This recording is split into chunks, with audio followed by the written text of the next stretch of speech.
Ki nongalam ka Voice of the People Party VPP hak arpun rio trik jelio.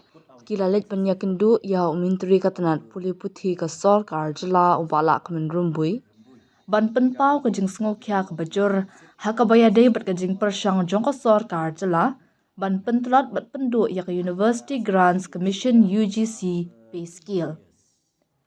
Hakador khas bala Aisha ubak lakmen ke VPP hapo ka jingalam jong UMLA ka Meghalaya ubak Bright Star Well Marbanyang. Kala ong baka ni ka sinjang bala shim dang shen da ka sorkar. Kabu ka jingma ka bakraw. Hakabaya day bat ka higher education bat ki college kumjo ha ka jela Meghalaya. Kalau ong bawat la ka sorkar MDA kalayay penpau baka puli puthi kadai ka mat ka bakong santam. Henry ka jinglong jingman ka badan hapo kalong mar khong pong.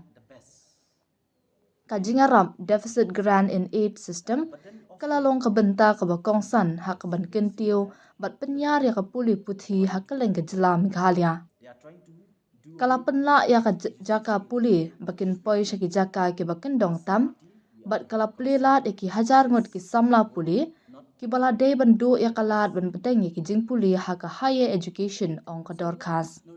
Kala maham ru ba kanu kanu jingpyrshang ban pentrony ni pendu ya ka system kan ktah jur hak yang ka higher education hapo ka jela.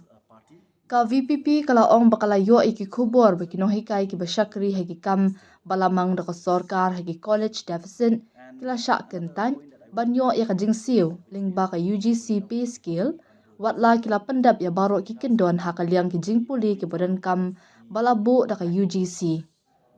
Kala ong ru bakum kini ki jingbam ya hab hapadeng kino hikai ki batray ya ka juk ka kam kalong ka bamdan nongrim bat ki bayaj persya iki kendon jo ka jinglong ka bakhuj bat ka bamarya ringkan.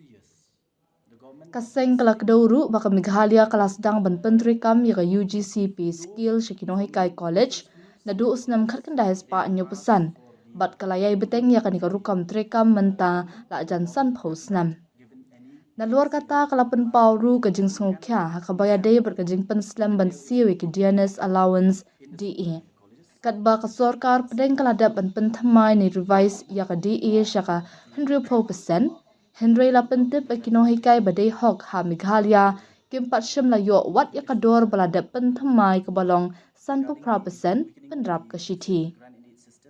Ka VPP ka penpau ka jing kermen ba ka sorkar kan penbet ya kini ki jing na ka benta ka bhakamiat bat ki jing mentor ju kino hikai bat ka jing kiu ka ban net slam ha ka liang ka puli puthi hapo ka jela Meghalaya. As a party along with the women's wing to put our grievances before the Honorable Education Minister Lakman Rimbui regarding the weakening of the deficit grant in aid system and other issues affecting higher education in Meghalaya.